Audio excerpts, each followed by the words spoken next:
Boa noite a todos. Meu nome é Pedro Dodegan. Hoje eu vou falar um pouco sobre a minha pesquisa genealógica sobre minha família e alguns fatos que são relacionados a ela. Então, inicialmente, vou fazer uma breve apresentação. Eu tenho 20 anos, estou graduando em administração pela UFMG. Sou natural da cidade de Bom Despacho, do interior de Minas Gerais.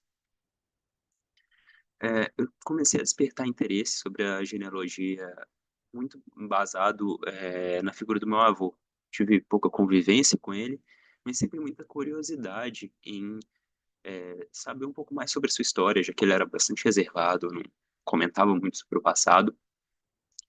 Então, desde cedo, eu tive essa curiosidade e, por não poder falar com ele, eu busquei outras fontes para pesquisar. Então, já em 2019, quando eu era bem novo já, ainda, né, eu busquei algumas informações iniciais, né, da genealogia. De lá para cá, vim desenvolvendo um trabalho de pesquisa de documento, de formalização de alguns dados, para saber um pouco mais da história do meu avô e da minha família também, que eu conhecia muito pouco, tinha muito pouco contato. E a única coisa que meu avô falava é que ele era de origem italiana, então isso foi uma das pistas mais vagas que poderia ter, e eu tive que construir alguns contatos, algumas relações para tentar encontrar mais detalhes e mais informações sobre a família. Então,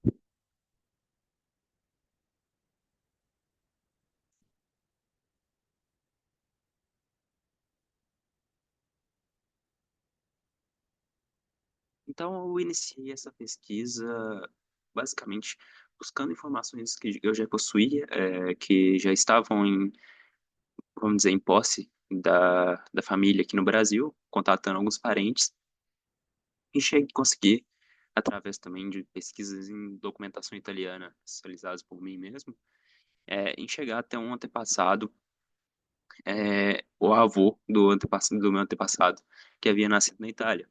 E, nesse ponto, a pesquisa acabou não procedendo mais, não tendo mais dados e informações. Até que no início de 2023, eu, com muita curiosidade sobre o assunto, querendo descobrir um pouco mais, procurei no LinkedIn, que é uma rede social utilizada para trabalho, o meu sobrenome, na região onde o meu antepassado havia nascido, de onde ele tinha vindo para cá. E por curiosidade, por sorte, eu encontrei o Matia, que também é um familiar relativamente próximo, que entendia muito da história da família. E a partir disso eu consegui ter uma nova visão sobre a origem familiar, que me ajudou bastante a pegar esses dados e reunir e entender os motivos da migração naquele momento e também a própria história e como se desenvolveu e como se mudou de diferentes lugares a família, mesmo antes de vir para o Brasil, o que foi uma grande surpresa para mim no início. E por último, me auxiliou bastante a desenvolver o meu conhecimento de língua italiana e de cultura italiana, já que, apesar das conversas inicialmente terem sido feitas em inglês, eu sempre busquei aprender a língua, o idioma, que hoje se fala na Itália. Na época, se falava majoritariamente na região o Vêneto, o idioma vêneto, e isso me auxiliou em diversos aspectos da minha vida, inclusive no aspecto profissional e acadêmico. Então, sobre a história da família, eu acabei, conjuntamente com uma tia, descobrindo alguns detalhes de migração, e alguns detalhes, especialmente da migração para o Brasil, eu consegui informá-lo. Mas, basicamente, as origens da família são, segundo uma tia, Galho, Vicenza, onde ele conseguiu a maioria desses documentos, que é uma cidade nos pré-Alpes. E, como eles eram pastores de ovelha, eles realizavam uma migração sazonal, ou seja, de período em período, eles desciam para Verona, para a província de Verona, e com o passar do tempo, em mais ou menos 1871, 1872, eles se estabeleceram definitivamente em Verona, nossa parte da família. E aí começa a ter umas informações bem confusas, porque houve várias levas de imigração dentro da mesma família, e várias pessoas acabaram indo e conseguindo voltar, o que eu achei bastante incomum quando eu acabei descobrindo. Só que o que a gente consegue afirmar com 100% de certeza foi que em 1899 desembarcaram no Porto de Santos cinco irmãos, que posteriormente foram a Araraquara e se estabeleceram na colônia em São João del Rei. Dessas indas e vindas, a gente pode falar um pouco, por exemplo, dessa foto bem rara do Giovanni Del Degan, que está escrito como João, que foi o caçula da família a emigrar, que acabou indo de volta para a Itália em 1927, no Pentênio, então. E essa foto é bem peculiar, que ele foi, só que depois se tornou até o Brasil. Então se estabeleceu finalmente no Brasil, se naturalizou brasileiro, o que torna a história com mais nuances, né? Já no Brasil, né, voltando para 1899, eles se estabeleceram na colônia de José Teodoro, em São João del Rei. A gente tem a foto aí para mostrar como era mais ou menos a colônia. E essa colônia era primordialmente agrícola, primariamente agrícola. E como eles eram pastores de ovelha e também faziam a produção de oleiro, eventualmente, é, a adaptação foi difícil. Eles não estavam acostumados com as culturas que tinham no Brasil, ou seja, no que se plantava no Brasil. E isso fez com que eles não ficassem, a maioria deles não ficassem muito tempo na colônia de José Teodoro, a maioria desses cinco irmãos. Então mudaram-se para diversas cidades, como Belo Horizonte, Juiz de Fora e até Brasília, nos anos 60. Como ressalto aí, Tino Doldegan foi uma das primeiras concretagens da cidade de Brasília. É, Só que, da minha parte, especificamente, migraram para São Gonçalo do Pará, uma cidade às margens, obviamente, do rio Pará, aqui em Minas Gerais, perto de Pará de Minas.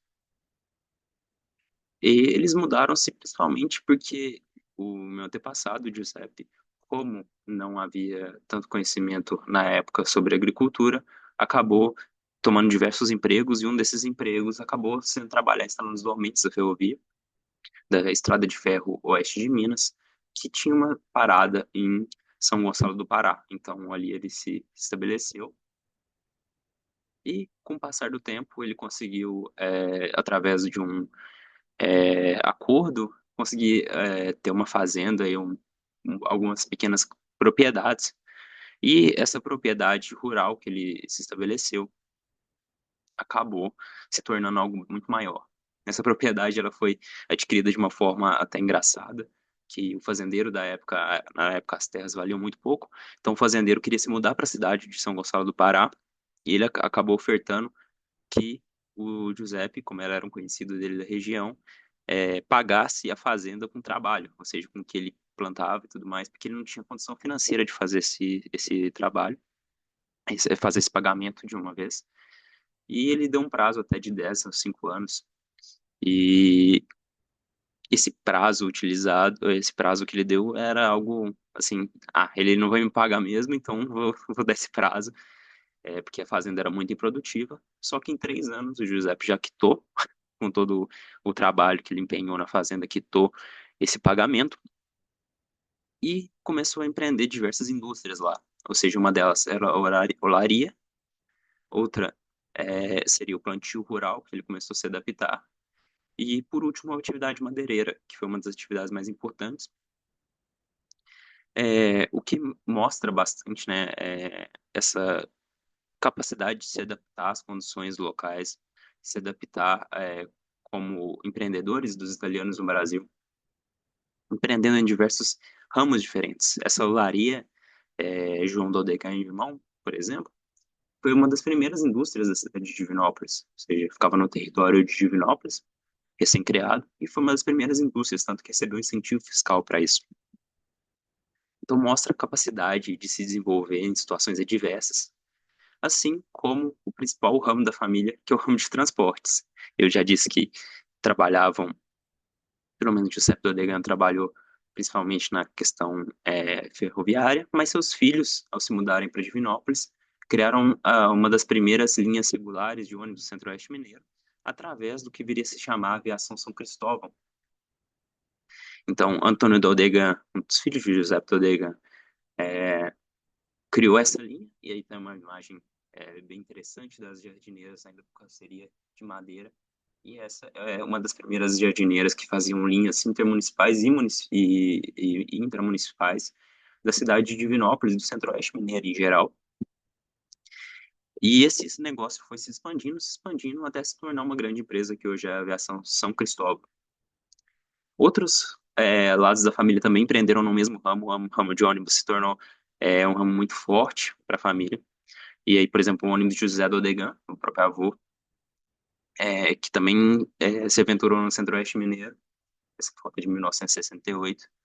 Então, essas pessoas foram muito pioneiras no transporte aqui no Centro-Oeste de Minas Gerais, que na época era feito de uma forma bastante precária, por às vezes carro de boi, e o automóvel era pouco popular, não tinha tantos postos, então essa atividade de transporte de pessoas foi uma atividade que marcou muito no desenvolvimento dos transportes aqui na região e também